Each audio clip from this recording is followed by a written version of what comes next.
Buenos días, hermanos. ¿Cómo están? ¿Cómo están? Qué bueno escucharlos a todos, escuchar la voz de cada uno de ustedes. Y pues es un gusto para mí, un honor, un placer poder estar aquí nuevamente, pues ahora con la oportunidad de compartir nuevamente la palabra del Señor, de escuchar en primer lugar la palabra del Señor, pero también de poder compartirla con todos ustedes. Es un gusto verles a todos y gracias a Dios por la oportunidad que nos permite de poder abrir su palabra una vez más. Quiero pedirles que iniciemos este tiempo de enseñanza de la palabra precisamente pidiendo la guía y la instrucción del Padre. Así es que hacemos una oración. Señor, te damos gracias en esta hora por tu amor, por tu bondad y tu grande misericordia en nuestras vidas y en la vida de esta tu iglesia. Gracias, Señor, porque ahora nos permites abrir tu palabra y nos permites escuchar tu voz, Señor, tu mensaje hacia cada uno de nosotros. Te suplicamos que tu Santo Espíritu esté con nosotros, que Él nos guíe, que Él abra nuestra mente y nuestro corazón y que Él hable directamente a nuestras vidas, Señor. Te pedimos, Padre, que lo que escuchemos en este tiempo sea de edificación a cada uno de nosotros y a todos como iglesia, Padre. Trae bendición en este momento, Señor, al escuchar tu palabra. Gracias por esta oportunidad y nos ponemos en tus manos y todo esto te lo agradecemos y te lo pedimos en el nombre de Cristo Jesús. Amén. Pues bien, nos toca estudiar el capítulo 12, los primeros versículos del capítulo 12 y veíamos en el video ya un breve resumen de lo que hemos estado escuchando en las semanas pasadas, de lo que nuestros diferentes hermanos y un servidor hemos tenido la oportunidad de compartir con todos ustedes el mensaje de la palabra de Dios ha pasado rápido el tiempo, o bueno, no sé si algunos sienten que ya llevamos mucho tiempo estudiando Hechos, pero a mí se me ha hecho relativamente corto. Sí, ya llevamos varias semanas, pero ya casi estamos a la mitad del libro de Hechos y pues lo más importante es que hemos estado recibiendo enseñanza de la palabra de Dios, diferentes lecciones y diferentes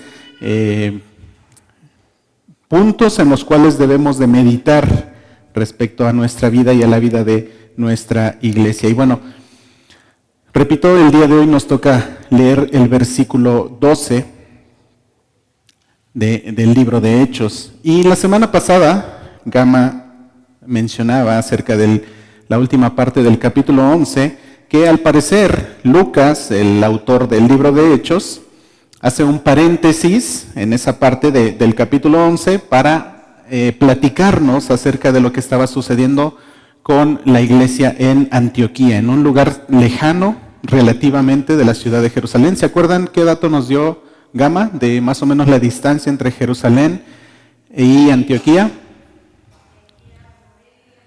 Más o menos de aquí a Morelia, muy bien, o los que gustan ir para el sur, más o menos a Puerto Escondido. Bueno, aproximadamente 500 kilómetros. Pero entonces Lucas termina o cierra este paréntesis hablando de la iglesia de Antioquía y ahora en el capítulo 12 que nos toca meditar el día de hoy, regresamos a Jerusalén, al lugar en donde Lucas viene narrando la historia de la iglesia primitiva desde el capítulo 1 de Hechos. Bueno, así que recordemos un poco acerca de lo que nos mencionaba Gama la semana pasada, precisamente de la iglesia de Antioquía. La iglesia de Antioquía daba buen testimonio de su fe y precisamente veíamos 4 de las cualidades que eran visibles y que eran notorias de la iglesia de Antioquía y que yo creo que todos nosotros nos gustaría que esas cualidades también fueran visibles en nuestra iglesia, aquí en Ebenezer, ¿cierto? Amén. Bueno, entonces, ahora repito, regresamos a Jerusalén y nuevamente nos vamos a enfocar en la iglesia de Jerusalén y también vamos a ver algunos aspectos importantes que yo creo que también es necesario o cada uno querríamos tener en nuestra vida personal, pero también en nuestra vida como iglesia Ebenezer.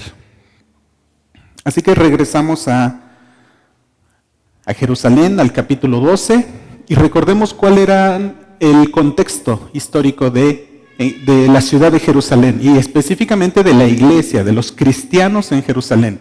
¿Cuáles eran las circunstancias que vivían? Estaban en medio de persecución.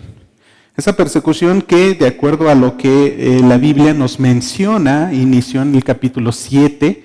¿Con qué evento? Con el martirio y la muerte de Esteban. Posteriormente, en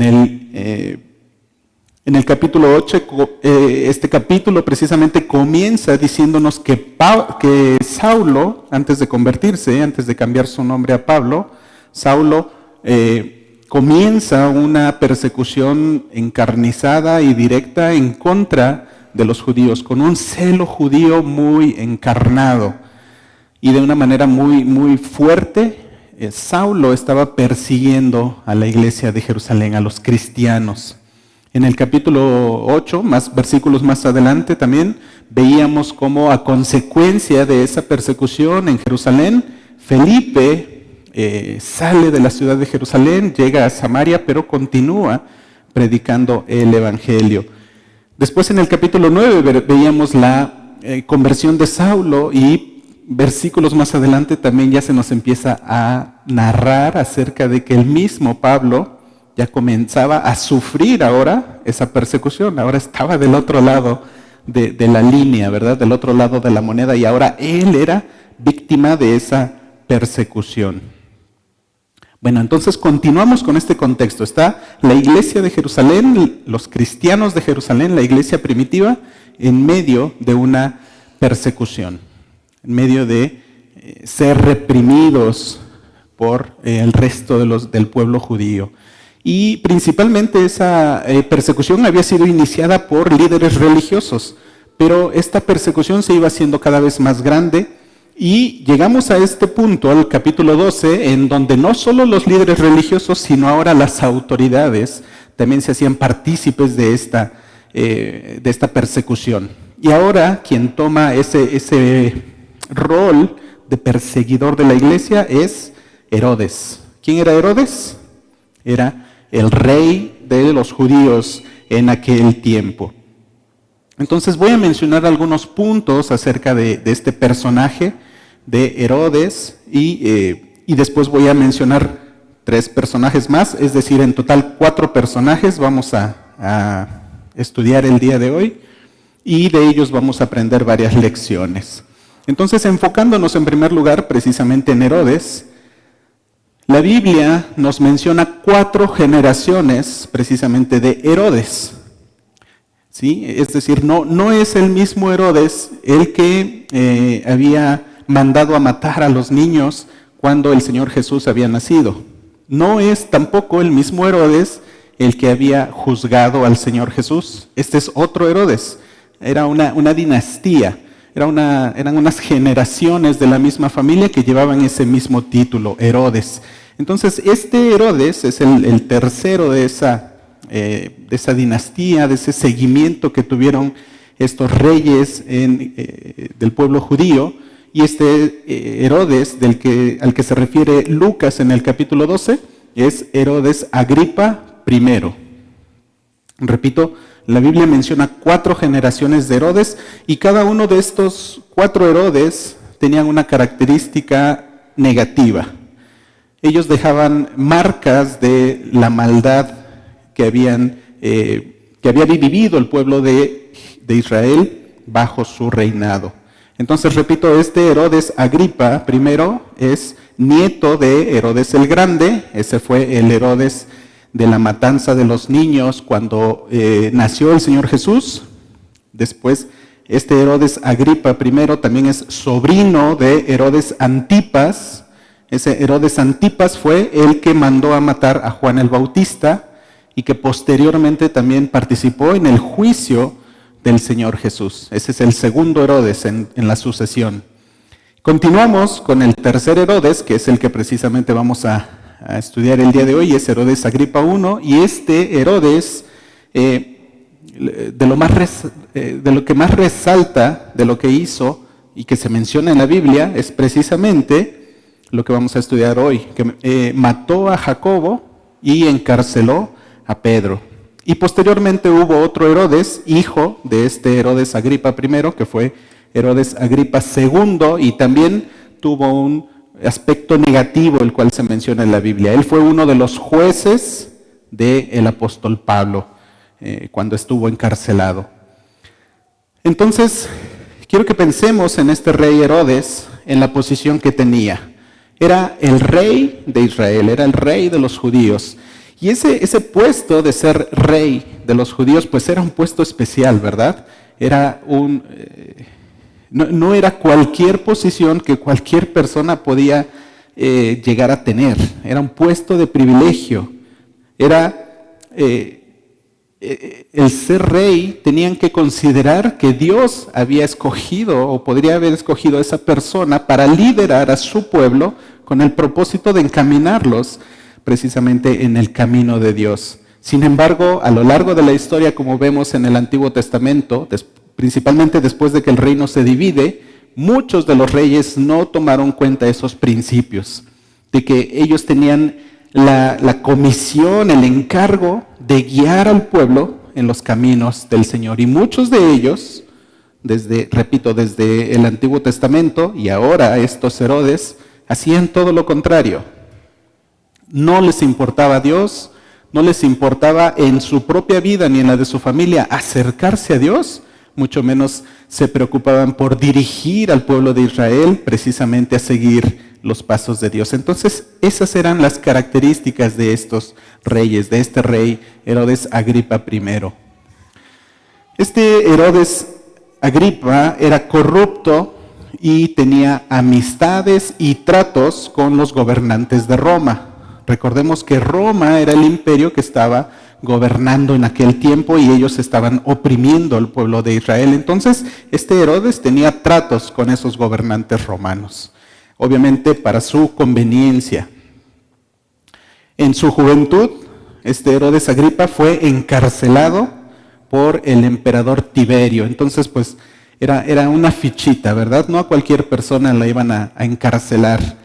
Entonces, había sido encarcelado en su juventud, entonces era una persona de cuidado. Después de que muere este emperador Tiberio y este Herodes Agripa es liberado de la cárcel, después, repito, él comienza a relacionarse con los gobernantes romanos y llega a tener amistad con otros dos emperadores de Roma, con el emperador Calígula y el emperador Claudio. Y estos dos emperadores también tenían la característica de ser unas personas malvadas, de dirigir el imperio romano para su propia conveniencia, de oprimir a los demás, de aprovecharse de su posición y de el lugar donde se encontraban para su propio beneficio. Con este tipo de personas es con quienes se relacionaba este Herodes Agripa I. Por esa misma situación, por esa fama que ya tenía este Herodes, pues ¿cómo creen que era visto delante del pueblo judío? ¿Creen que tenía aceptación? ¿Creen que era bien visto, que era bien reconocido precisamente como el rey de Israel? No. No era bien aceptado por los judíos. Al contrario, era rechazado. Digamos que tenía un muy bajo nivel de popularidad entre los judíos. Obviamente todo esto era consecuencia de su conducta, de su comportamiento, y el pueblo judío pues no lo recibía, no lo aceptaba. Estaba impuesto, de hecho, por parte de los romanos para ser el rey de los judíos. Bueno, recordemos nuevamente que uno de los perseguidores de los cristianos en Jerusalén fue Saulo. Hace aproximadamente 8 años de lo que estamos leyendo ahorita en el capítulo 12, de la conversión de Saulo. Aproximadamente 8 años que Saulo estaba persiguiendo a la iglesia y llega el momento en el que Saulo se convierte a Jesús. tiene ese encuentro que vemos en el capítulo 9, en donde ve cara a cara al Señor Jesús y es convertido en cristiano. Después de la conversión de Saulo, esa persecución hacia los cristianos en Jerusalén había calmado un poco. Más o menos 8 años en que esa persecución calmó un poco, pero llegamos a este punto en donde Herodes toma el mando de Israel o el gobierno de Israel y se reaviva esta persecución. Entonces, había pasado un tiempo en el que no habían sufrido demasiado. No es que se hubiera acabado por completo esa persecución, pero había calmado el nivel de esa persecución. Entonces, repito, eran aproximadamente 8 años desde la conversión de Saulo y llega entonces Herodes a retomar esta persecución. Y entonces, estando en esa posición de ser rey de los judíos, entonces, al no ser bien aceptado por los judíos, él buscó la manera de congraciarse con ellos, de encontrar aceptación en medio del pueblo judío, y es entonces por eso que toma estas decisiones de encarcelar a Jacobo. Bueno, en primer lugar, dice que los tomó presos. En aquel mismo tiempo, el rey Herodes echó mano a algunos de la iglesia con el propósito de ¿qué? Dice el versículo 1, con el propósito de matarlos. Echó mano de ellos, los encerró con el propósito de matarlos. Y entonces, ¿qué fue lo primero que hace? Mató a espada a Jacobo, hermano de Juan. Y Herodes se da cuenta de esta situación, de que al haber reiniciado esa persecución en contra de los judíos y al haber matado a Jacobo, y además de eso, la forma en que mató a Jacobo, encontró aceptación en el pueblo. Encontró que eso que hizo le había agradado al pueblo de Israel, porque ya había una enemistad muy grande entre el resto de los judíos y los cristianos. Sí, los judíos ya no querían ver ahí a los cristianos, ya querían ver nuevamente esa persecución y quién tomara ese liderazgo de perseguir a los cristianos, y es Herodes quien lo hace. Y entonces comienza a tener aceptación del pueblo judío a través de estas decisiones y de estos hechos que él lleva a cabo. Entonces, toma presos a varios cristianos, entre ellos lo primero que hace es matar a espada a Jacobo y encierra a Pedro. Y ahora vamos a dejar de hablar un poquito de Herodes, porque precisamente las siguientes semanas, si el Señor lo permite, vamos a estudiar más a fondo acerca de este personaje, pero por el día de hoy hasta ahí le vamos a parar. Pero vamos a analizar o a retomar algunos puntos en los cuales debemos reflexionar acerca de lo que hizo Herodes y lo que pudo haber hecho en su posición. Repito, él era rey de Israel, rey de los judíos, y tenía por ser rey la encomienda de guiar al pueblo judío a los pasos de Dios, a adorar al Dios verdadero, a conocerle más, a intimar de una mejor manera con Dios, a recordar la ley, a enseñar los preceptos que Dios había dejado para el pueblo judío. Sin embargo, como mencionaba antes, hizo lo contrario. Él se apartó de Dios. No aprovechó ese puesto de liderazgo, ese puesto de privilegio de ser rey de los judíos para encaminar en primer lugar su propia vida en los pasos de Dios y posteriormente ser esa guía que el pueblo de Israel necesitaba para estar cerca del Señor. Entonces, él fue ese líder del pueblo escogido de Dios, pero que hizo lo malo ante los ojos del Señor. Era encargado de encaminar al pueblo a acercarse a Dios, pero hizo lo contrario. En primer lugar, él se alejó de Dios y como consecuencia, la nación que él dirigía también vivía en general un alejamiento de Dios. Vamos a avanzar con nuestro siguiente personaje, que es Jacobo. Jacobo, el hermano de Juan, dice el versículo 2. Él fue muerto a espada, de acuerdo a lo que dice el versículo 2, mató a espada a Jacobo, hermano de Juan. ¿Quién era este Jacobo? Hermano de Juan, el discípulo amado.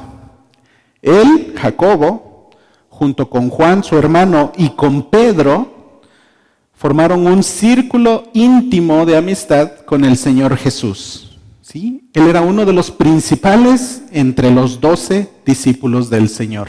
No era cualquier cristiano, no era cualquiera de los discípulos, era un discípulo especial. Sabemos que Pedro era conocido por ser intempestivo, por ser arrebatado, por tener un carácter dominante aparentemente, y entre los principales discípulos que podemos reconocer, yo creo que en la historia de los evangelios, yo creo que nos vienen a la mente, en primer lugar, Pedro y Juan, ¿no? Al menos en mi caso así es. Son dos de los principales discípulos de ese grupo de los 12 que yo puedo recordar. Pero este Jacobo también era uno de los principales entre esos 12. Repito, junto con Pedro y Juan formaban un círculo íntimo de amistad con Jesús. Y eso podemos comprobarlo con 3 eventos que voy a poner como ejemplo. Uno de ellos fue la transfiguración. Cuando el Señor Jesús se transfiguró enfrente de 3 de sus discípulos, ¿enfrente de quiénes fue? De Pedro, de Jacobo y de Juan. ¿Sí? Solamente ellos tuvieron el privilegio de ver a ese Jesús transfigurado en toda su gloria. Otro evento en donde Jesús apartó a 3 de sus discípulos fue en la resurrección de la hija de Jairo, Marcos 5:37. Dice que Jesús llegó a la casa de Jairo, pero cuando entraron a la casa solo llevó consigo a Jacobo, a Juan y a Pedro. Y ellos fueron testigos oculares y presenciales del milagro de Jesús de resucitar a la hija de Jairo. Y otro evento en el cual también Jesús apartó a estos 3 discípulos fue, ¿se acuerdan dónde? En el huerto de Getsemaní. ¿Se acuerdan que después de la última cena Jesús parte hacia el jardín de Getsemaní con sus discípulos, pero llegando a la entrada del jardín, ¿qué fue lo que hizo? Tomó aparte a 3 de sus discípulos, a estos 3, se fue más adentro del jardín y les pidió que estuvieran orando por él mientras él también oraba al Padre.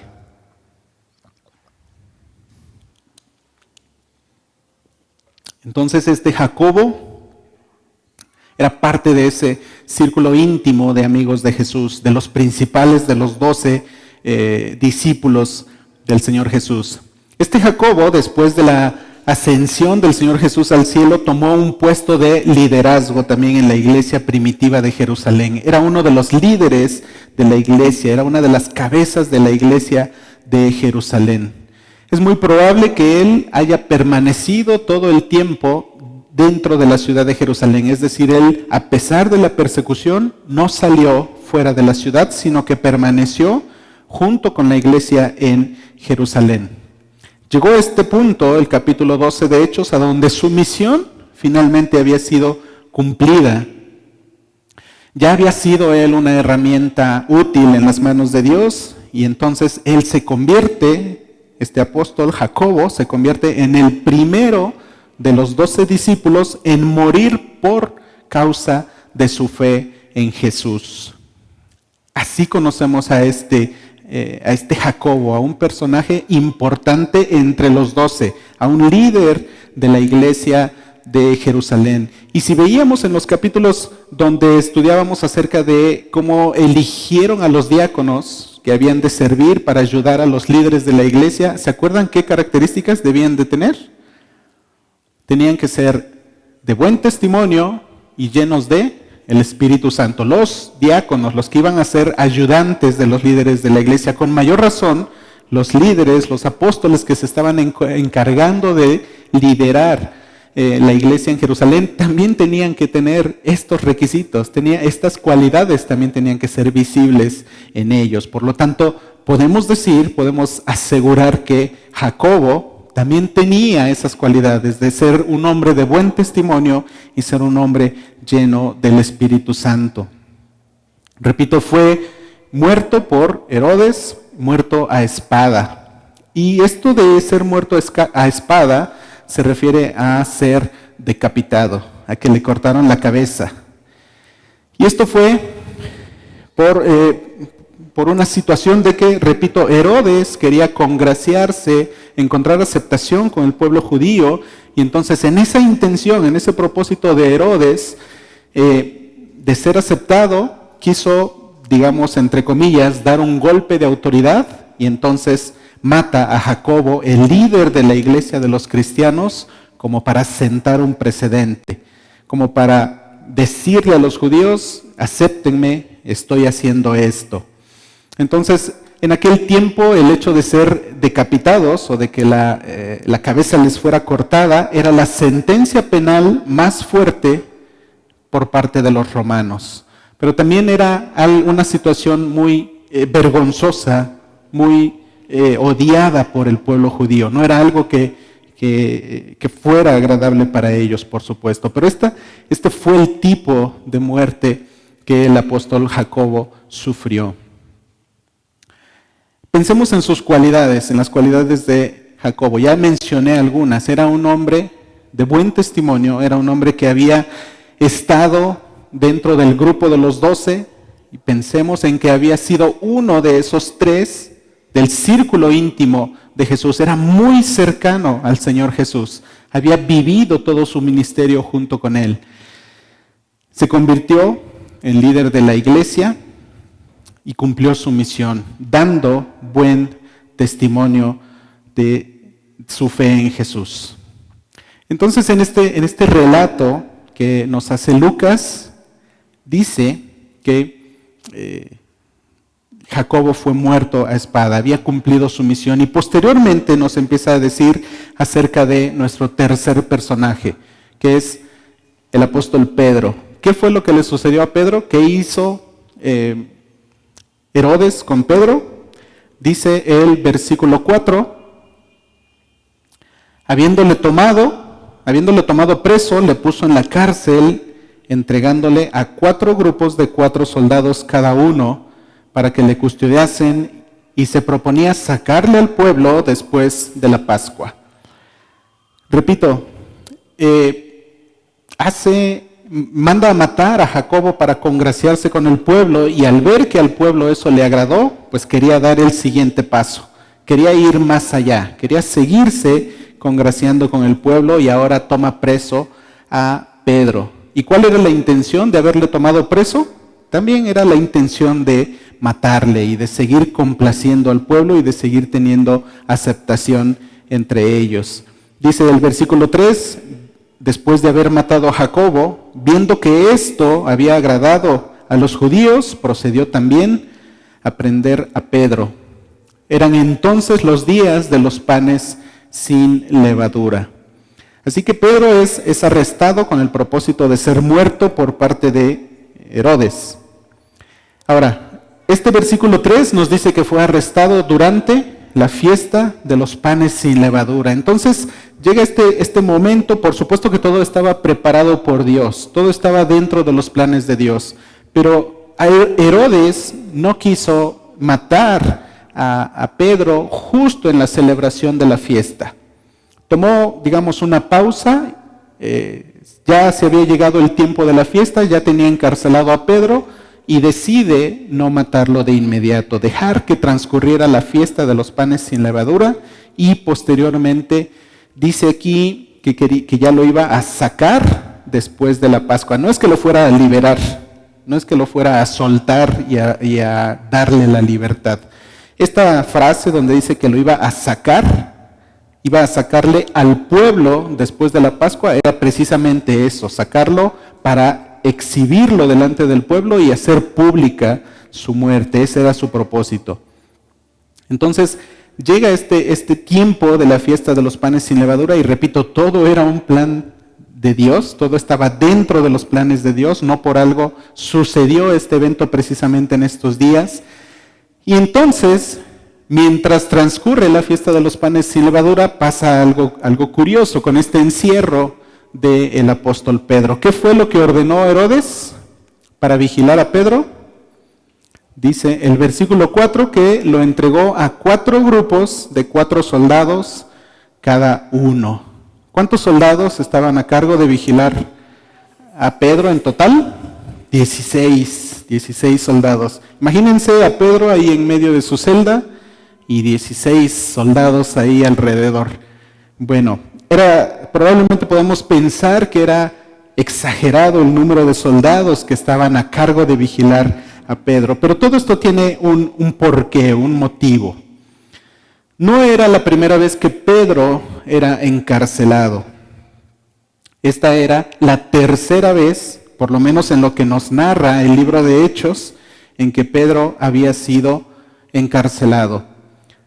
En el capítulo 4 vemos que él había sido encarcelado después de haber sanado al cojo del capítulo 3, el que estaba ahí sentado en la puerta La Hermosa en el templo de Jerusalén. Después de haberlo sanado, recuerdan que se hizo un alboroto muy fuerte y entonces en el capítulo 4 vemos que Pedro es encarcelado por primera vez, según lo que nos dice el libro de Hechos. Y eso lo podemos corroborar en el capítulo 4, versículos 18 al 21. Después en el capítulo 5 nuevamente es encarcelado, ahora por predicar el evangelio. Primero por sanar al cojo, ahora por predicar el evangelio. Pero esa segunda ocasión en que Pedro fue encarcelado también ocurrió algo especial. Vamos a leerlo. Hechos 5, 17 al 20. Dice: entonces, levantándose el sumo sacerdote y todos los que estaban con él, esto es, la secta de los saduceos, se llenaron de celos y echaron mano a los apóstoles y les pusieron en la cárcel pública. Se refiere a Pedro y a Juan, que eran los que estaban predicando el evangelio y haciendo esos milagros en ese tiempo.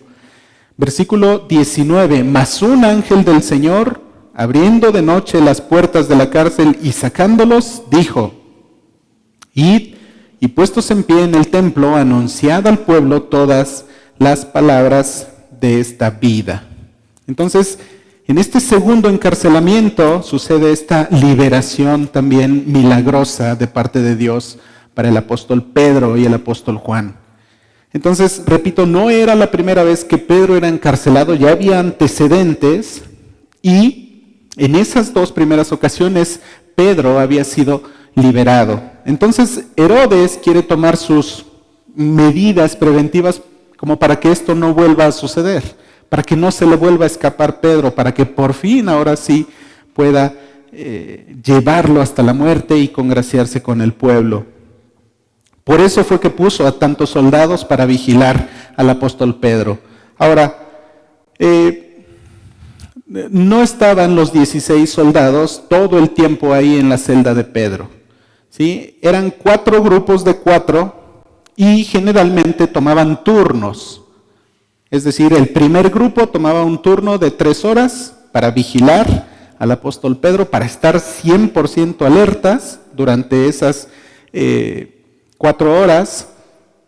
Y entonces se cumplía ese lapso de tiempo y hacían su cambio de guardia. Y llegaba el segundo grupo de 4 soldados para continuar con la vigilancia a Pedro. Y así sucesivamente hasta pasar toda la noche y todo el siguiente día.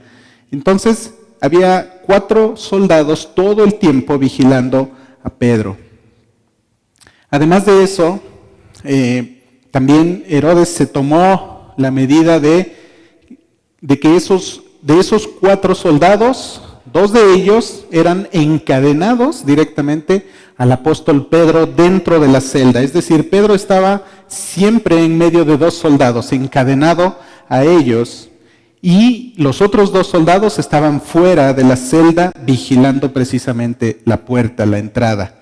Entonces así estaba todo el tiempo el apóstol Pedro durante este encarcelamiento, encadenado a 2 soldados y 2 más vigilando en la puerta.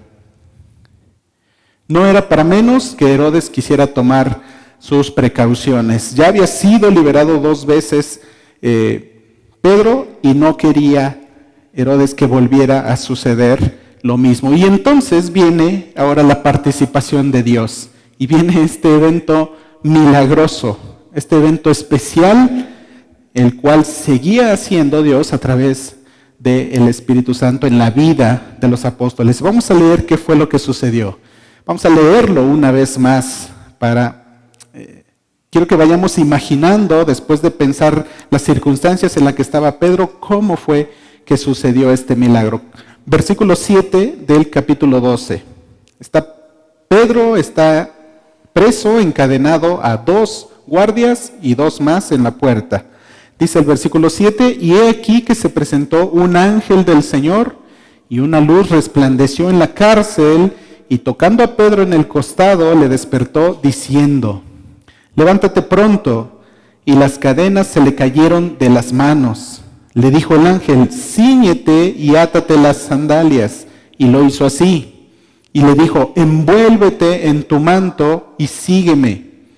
Y saliendo le seguía, pero no sabía que era verdad lo que hacía el ángel, sino que pensaba que veía una visión. Habiendo pasado la primera y la segunda guardia, llegaron a la puerta de hierro que daba a la ciudad, la cual se les abrió por sí misma, y salidos pasaron una calle, y luego el ángel se apartó de él. Entonces Pedro, volviendo en sí, dijo, ahora entiendo verdaderamente que el Señor ha enviado su ángel y me ha liberado de la mano de Herodes y de todo lo que el pueblo de los judíos esperaba. ¿Qué les parece la forma en que actúa Dios? ¿Qué nos parece? Tenemos que decir que nos quedamos con el ojo cuadrado, ¿verdad? Los planes de Dios son superiores, son inimaginables para nuestra mente limitada. El apóstol Pedro no esperaba ser liberado en esa noche, en esa ocasión. Él sabía que la intención de Herodes era que al amanecer de esa noche iba a ser muerto, que la intención de Herodes era matarlo, al amanecer, al siguiente día. Sin embargo, Pedro no esperaba ser liberado en ese momento, en esa noche. ¿Él qué estaba haciendo cuando llegó el ángel? Estaba durmiendo con toda tranquilidad. Y yo quiero que nos pongamos a pensar, si nosotros hubiéramos estado en las sandalias de Pedro en aquel momento, ¿creen que podríamos haber estado durmiendo? ¿No? Yo creo que podríamos decir que estaríamos durmiendo como los bebés, ¿sí? Muchas veces se dice o decimos algunos que dormimos como un bebé, queriendo dar a entender que dormimos toda la noche. Sin embargo, muchos hemos tenido bebés, ¿verdad? Y los bebés, la verdad es que al principio no duermen toda la noche. Se despiertan a cada ratito y se despiertan llorando de angustia. Entonces, si nosotros hubiéramos estado en la situación de Pedro, yo creo que podríamos haber dicho eso, de que dormimos como un bebé, porque en realidad no habríamos podido dormir. A cada ratito habríamos estado despertando pensando en lo que nos iba a ocurrir a la mañana siguiente. Sin embargo, Pedro estaba durmiendo de manera muy, muy plácida, muy relajada, en medio de 2 soldados, encadenado a ellos. Y estaba en un sueño tan profundo que ¿qué tuvo que hacer el ángel?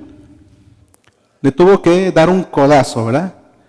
Bueno, yo me lo imagino así, porque dice ahí, le tuvo que tocar el costado para despertarle. Pero imagínense, estaba tan profundamente dormido que no se dio cuenta cuando llegó el ángel y le despertó. Así que el ángel le tuvo que tocar el costado para despertarlo y le dio instrucciones muy precisas el ángel.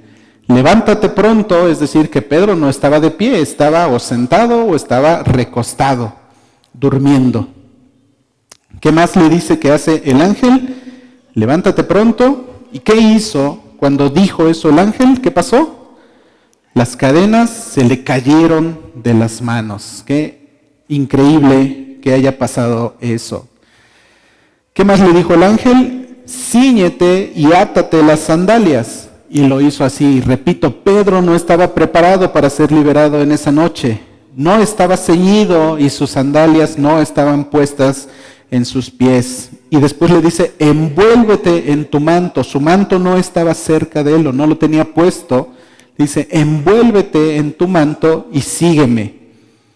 Y pues yo también me imagino que el apóstol Pedro, medio sonámbulo, pues hizo lo que el ángel le dijo, pero sin darse cuenta de la realidad, ¿verdad? Así nos lo narra la Biblia. Recordemos que era la noche, muy probablemente la madrugada, antes del día en que Herodes planeaba matarlo. Así que en medio de la noche, el ángel del Señor viene y hace este milagro para liberar a Pedro.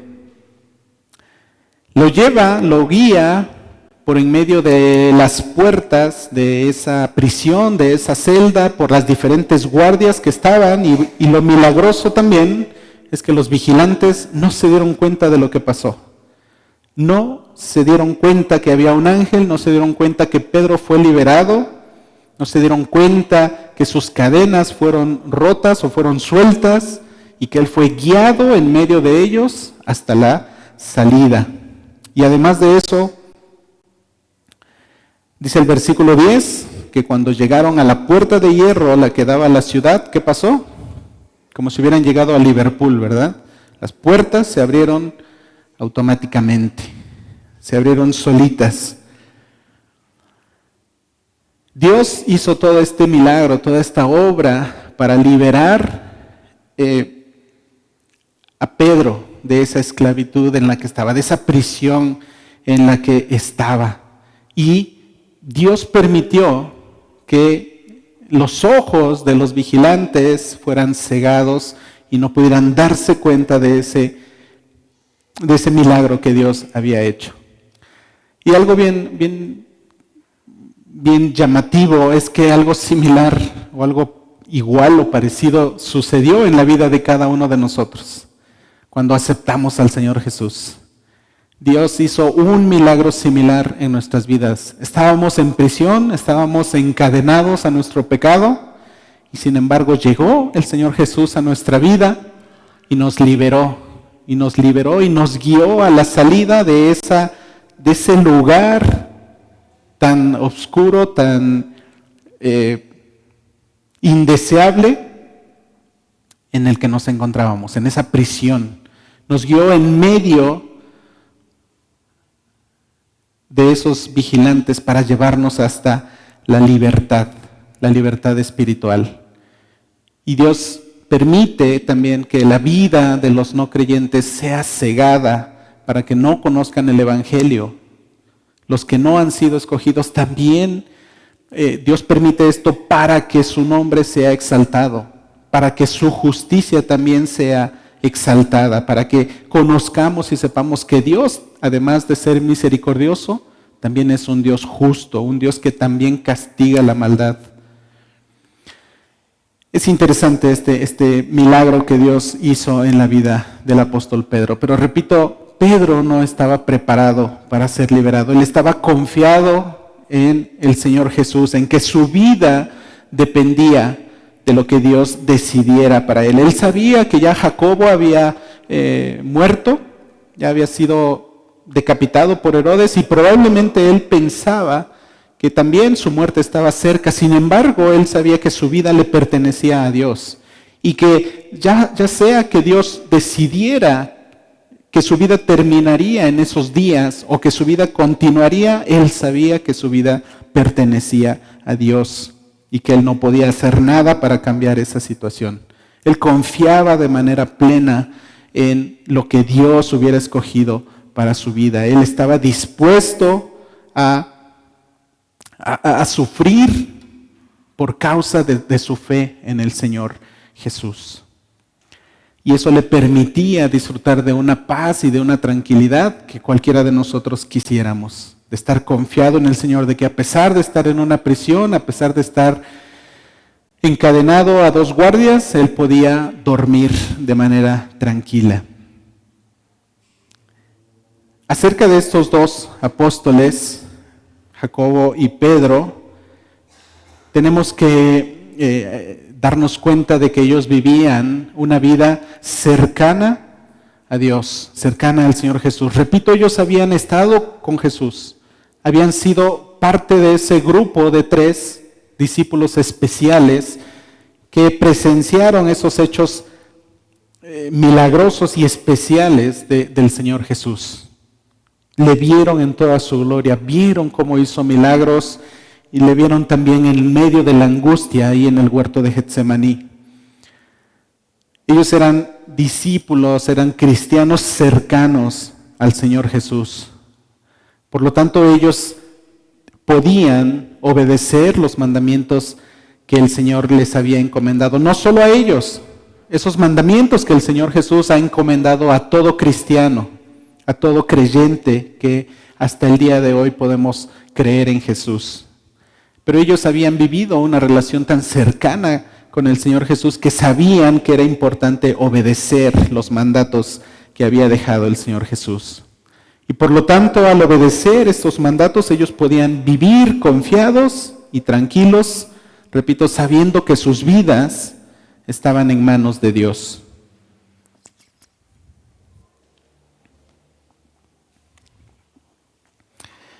Jacobo había ya terminado su misión, ya había hecho lo que Dios le había encomendado, pero Pedro aún no. Dios aún tenía planes para la vida de Pedro. Y algo muy interesante que también tenemos que aprender de las vidas de estos dos discípulos, de Jacobo y Pedro, es que los planes del Señor son superiores. Y los planes de Dios se llevan a cabo siempre. Y encontré esta frase que me llamó mucho la atención y creo que aplica precisamente para esta enseñanza. No hay poder humano que pueda detener o aún más, ni siquiera modificar los planes de Dios. Amén. No hay poder humano que pueda detener o ni siquiera modificar los planes de Dios. Dios no tiene un plan B. Dios tiene un solo plan y su plan se va a llevar a cabo. Dice Sujel Michelén que la historia de la humanidad, refiriéndonos a la historia universal, esa historia se desarrolla, esa historia sucede en función del plan redentor de Dios en Cristo Jesús.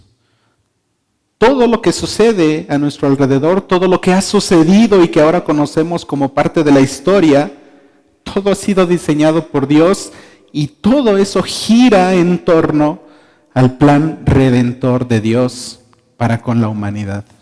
Qué increíble todo lo que Dios ha preparado para salvarnos a cada uno de nosotros. Bueno, hemos analizado ya 3 de nuestros 4 personajes. ¿Se acuerdan que les dije que íbamos a analizar a 4 personajes? Y quiero preguntarles, ¿quién se imaginan que es el 4º personaje que quiero mencionarles? ¿De quién creen que vamos a hablar? ¿De Rode? Bueno, no.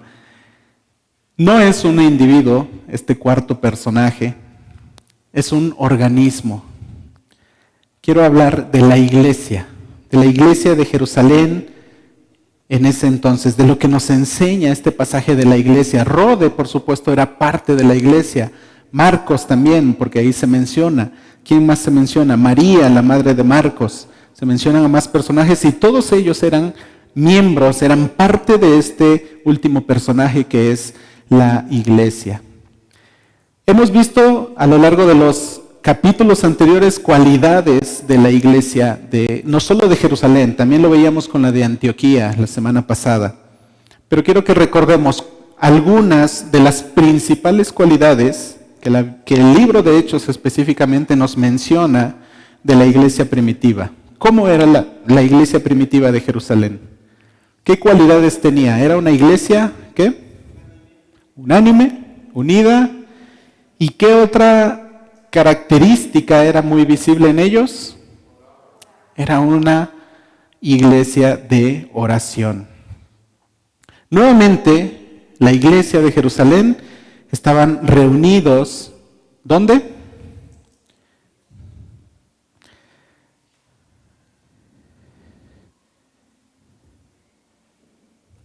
Versículo 12, y habiendo considerado esto, llegó, refiriéndose a Pedro, llegó a casa de María, la madre de Juan, el que tenía por sobrenombre Marcos, a la casa de la mamá de Marcos. ¿Se acuerdan que ya habíamos mencionado este lugar? ¿Alguien se acuerda qué lugar es o con qué otro nombre lo conocemos?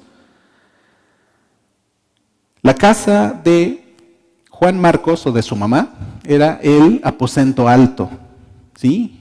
¿Se acuerdan que lo mencionamos cuando estudiábamos Hechos 2, cuando vino el Espíritu Santo sobre las personas que estaban en ese lugar? Habíamos mencionado que muy probablemente ese aposento alto, esa casa de Marcos, estaba pegada a uno de los muros del templo de Jerusalén, que había muchos visitantes en el templo y por eso ahí se llevó a cabo ese evento de la venida del Espíritu Santo. Bueno, nuevamente la iglesia de Jerusalén está reunida ahí, en el aposento alto. Seguramente este lugar era un lugar amplio, porque la iglesia primitiva de Jerusalén ya había crecido. Repito, ya habían pasado varios años desde la venida del Espíritu Santo, desde la conversión de Saulo, desde todo esto que hemos visto en los capítulos anteriores, ya había transcurrido tiempo. Y por supuesto, en ese tiempo, la iglesia iba creciendo. Hechos 1, 12 y 13 dice, Hechos 1, 12 y 13, entonces volvieron a Jerusalén después de la ascensión de Jesús. Entonces volvieron a Jerusalén desde el monte que se llama del Olivar, el cual está cerca de Jerusalén, camino de un día de reposo. Y entrados a la ciudad de Jerusalén, subieron ¿a dónde? Al aposento alto, donde moraban Pedro y Jacobo, Juan, Andrés, Felipe, Tomás, Bartolomé, Mateo, Jacobo, hijo de Alfeo, Simón el celote y Judas, hermano de Jacobo.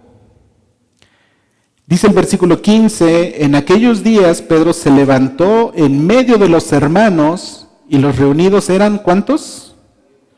Como 120, es decir, inmediatamente después a la ascensión, la iglesia de Jerusalén se conformaba aproximadamente por más de 120 personas.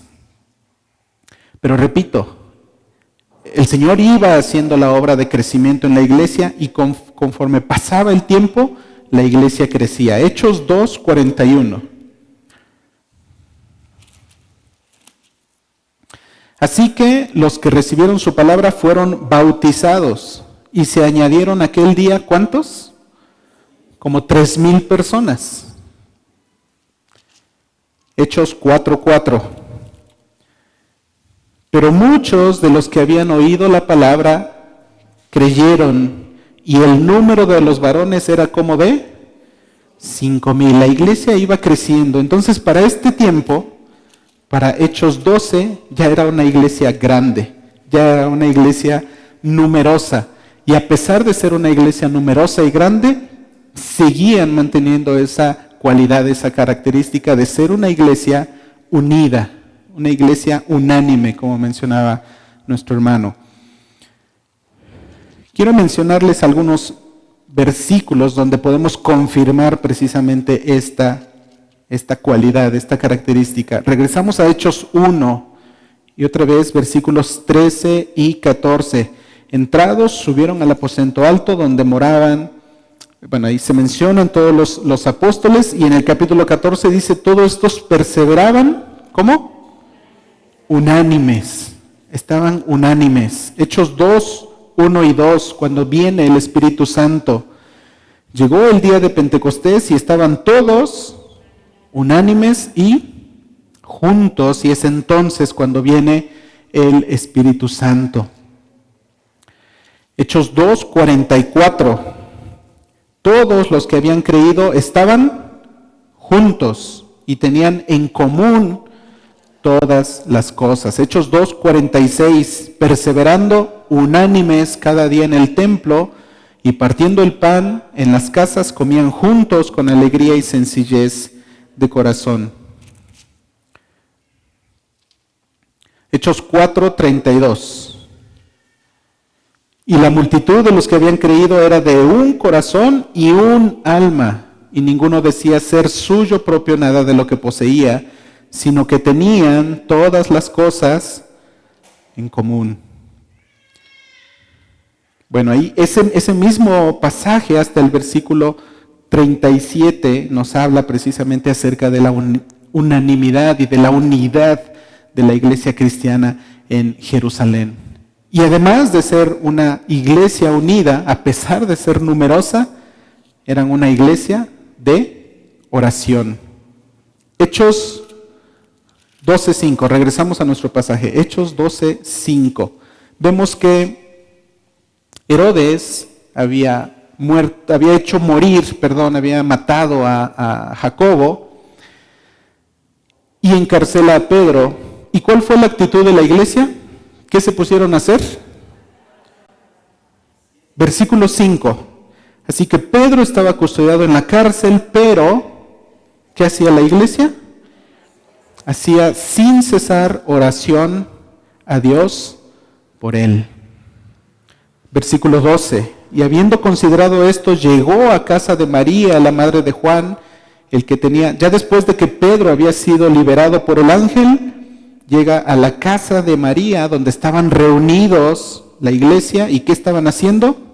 Donde muchos estaban reunidos, orando. Pero nuevamente me llaman mucho la atención las palabras del versículo 5.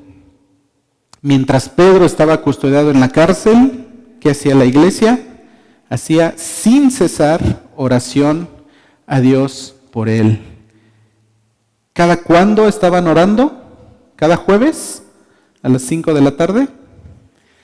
Hacían sin cesar oración a Dios por él. ¿Quiénes estaban? ¿Solo estaban los líderes de la iglesia? ¿Solo estaban algunos de los hermanos? La iglesia.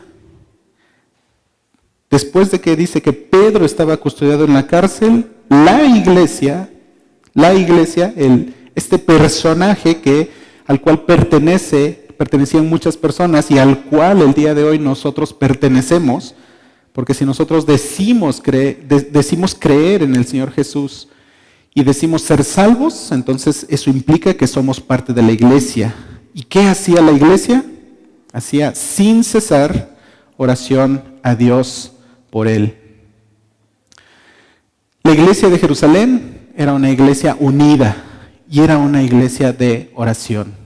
Y por supuesto, este es otro punto en el cual quiero que meditemos, que analicemos nuestra vida personal y nuestra vida de iglesia. ¿Cómo está nuestra vida en lo personal respecto a la oración? ¿Nos cuesta tomar tiempo para orar? En lo personal, yo tengo que decir que sí. Muchas veces batallo con tomar tiempo para dedicar a esta comunicación especial, a este privilegio que cada uno de nosotros tenemos de hablar directamente con el Padre, de venir ante su presencia aún sin ser dignos, aún sin merecerlo, pero venimos ante su presencia por los méritos del Señor Jesús, y Él está deseoso de que precisamente lo hagamos, de que vengamos a su presencia, reconociendo que no lo merecemos, pero que aprovechemos esa herramienta que Él nos ha dado, la oración. Porque el Señor responde a las oraciones. Y también aquí vemos un ejemplo precisamente de eso. La iglesia hacía sin cesar oración a Dios por él, por Pedro. Y repito, ¿cómo encontró Pedro a la iglesia cuando llegó a la casa de Juan Marcos? ¿Cómo los encontró? ¿Qué estaban haciendo? Estaban orando. ¿Por qué? ¿Por qué estaban orando? Porque Pedro fuera liberado. Dios ya había contestado la oración, Dios ya había hecho su parte, pero la iglesia continuaba en oración. Y muchas veces, y repito, a mí me pasa, oramos por alguna situación, pero no somos constantes en esa oración, en esa petición. Oramos una vez o oramos un par de veces y después se nos olvida. O la apatía hace que no continuemos con esa constancia. Pero aquí nos enseña este pasaje que la iglesia hacía sin cesar oración a Dios en este caso por la liberación de Pedro. Así encontró Pedro a la iglesia, orando por él aun cuando él ya había recibido la respuesta de Dios. Y bueno, después él hace partícipe a la iglesia de ese milagro que Dios había hecho. Y muchas veces también nosotros somos incrédulos, no creemos que el Señor va a responder nuestras oraciones, ¿verdad? Y muchas veces eso también nos lleva precisamente a dejar de orar, a abandonar ese hábito de orar, a esa constancia de pedir las cosas a Dios en oración. ¿Cuál fue la reacción de la iglesia? Pedro llega a la casa de Juan Marcos, toca la puerta y una muchacha, Rode, que por cierto, bueno, solo como dato, su nombre significa rosa, se acerca a la puerta, escucha que alguien toca y pregunta quién es, y Pedro le contesta, y ella solamente escuchó la palabra solamente escuchó la voz de Pedro. ¿Y qué pasó con ella? Bueno, de tanta emoción, ella sí creyó que era Pedro. Ella, de tanta emoción, se le olvidó abrir la puerta para que Pedro entrara, pero corrió con el resto de la iglesia a decirles que Pedro ya estaba allá afuera. Pero ¿qué pasó con el resto de la iglesia? No le creyeron. Le dijeron, estás loca. Le dijeron, seguramente es su ángel. Y repito, muchas veces también a nosotros nos pasa esa situación de que no creemos que el Señor vaya a responder nuestras preguntas o creemos que se tarda demasiado en responder lo que nosotros queremos, tal vez. Y eso nos lleva a que nuestra vida de oración caiga. Nuevamente, ¿cuál eran las circunstancias de la iglesia en Jerusalén? Estaban en medio de una persecución. Y ahora pensemos en Iglesia Ebenezer. ¿Creen ustedes que estamos en medio de una persecución? ¿Creen que podríamos decir que estamos viviendo también una persecución? Yo creo que sí. Yo creo que la persecución que vivimos no es comparable con lo que ellos vivían, o más bien esa persecución se vive de manera diferente. Pero hoy en día la iglesia cristiana también está ya siendo perseguida. Hoy en día también hay personas que a lo malo le llaman bueno y a lo bueno le llaman malo.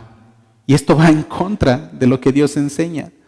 Y ahora, si tú dices que eso que la Biblia dice que es malo, tú lo afirmas, ahora eres mal visto por los demás. Ahora te dicen que estás en un error y que tienes que aceptar a los demás por lo que quieren ser o por lo que sienten ser. Y eso ya es un tipo de persecución. Entonces la iglesia cristiana hoy en día también ya está siendo perseguida en diferente manera.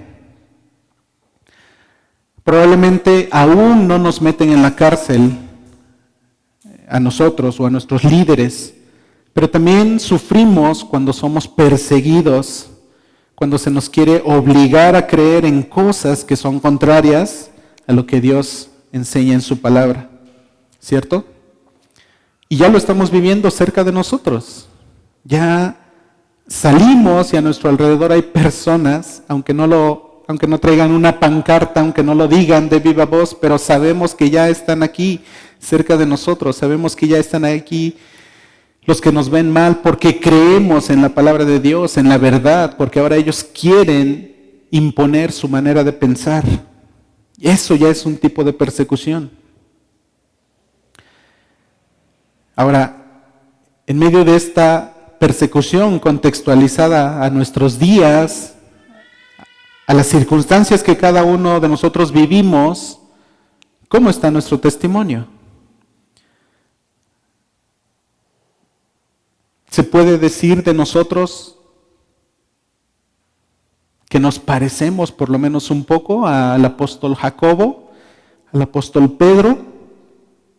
¿Se puede decir de Iglesia Ebenezer que se parece un poco a la iglesia de Jerusalén con estas cualidades de unidad, de constancia en la oración?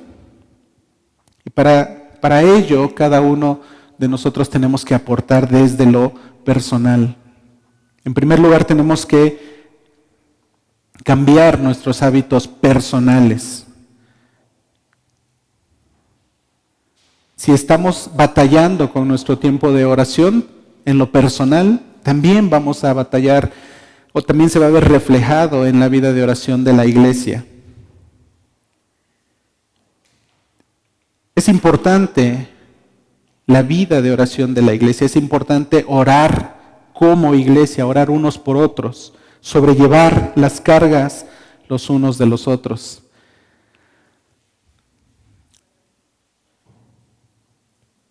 También Sugel Michelén, he estado escuchando muchas predicaciones de él y quiero compartirles una frase más que escuché de él. Él lo decía referente a la lectura de la palabra de Dios, pero creo que también es algo que se puede aplicar a nuestro tiempo de oración, porque tanto la lectura de la palabra de Dios como el tiempo de oración son dos aspectos vitales para la vida del cristiano. Incluso alguna vez a un teólogo, a alguien le preguntaron, ¿qué es más importante? ¿Leer la palabra u orar? Y esta persona respondió, ¿qué es más importante? ¿Inhalar o exhalar? Es algo similar. Necesitamos las dos cosas. Bueno, lo que decía Sugel Michelén es que el tiempo, lo voy a aplicar al tiempo de oración, el tiempo para la oración no se encuentra en tu agenda. ¿Sí? Si tú te pones a buscar en qué momento en tu agenda vas a poder tener tiempo para orar, nunca lo vas a encontrar. El tiempo para orar, tú lo tienes que hacer en tu agenda. Tú tienes que determinar, tengo que orar y voy a ocupar este espacio para la oración. Y es lo mismo, en primer lugar, en nuestra vida personal, pero eso también lo tenemos que trasladar a la vida de oración de la iglesia. Tenemos nuestro tiempo de oración los jueves, hermanos. Le voy a ahorrar un aviso a mi hermano David, pero todos estamos invitados a venir los jueves, como dice el versículo 5, la iglesia hacía sin cesar oración a Dios por él. Quiero finalizar, quiero que nos pongamos de pie y quiero que busquemos en nuestras Biblias Romanos 12. Tal vez muchos se lo saben de memoria, pero este pasaje nos enseña tres verdades muy sencillas, pero muy grandes. Y probablemente la iglesia de Jerusalén en aquel tiempo todavía no había escuchado estas palabras de Pablo, porque Pablo las escribió después. Pero estas verdades que vamos a leer, la iglesia de Jerusalén ya las estaba viviendo, ya eran una realidad en su testimonio, en su vida cotidiana. ¿Cómo dice Romanos 12:12? ¿Todos juntos? Gozosos en la esperanza, sufridos en la tribulación, constantes en la oración. Tenemos una esperanza que es estar pronto con el Señor. Mientras tanto, sufrimos tribulación. Estamos en medio de una persecución, pero es necesario que acudamos de manera constante. Y repito, no solo en lo personal, sino también como iglesia en oración al Señor. Vamos a orar. Señor, te damos gracias en esta hora por tu amor, por tu bondad, por tu misericordia. Gracias, Padre, por permitirnos haber abierto tu palabra y haber escuchado tu mensaje. Gracias, Señor, por hablar a nuestras vidas. Permite, Señor, que esta semilla, este mensaje sea sembrado en nuestros corazones, en nuestra mente, y que sea cultivado con el poder de tu Santo Espíritu.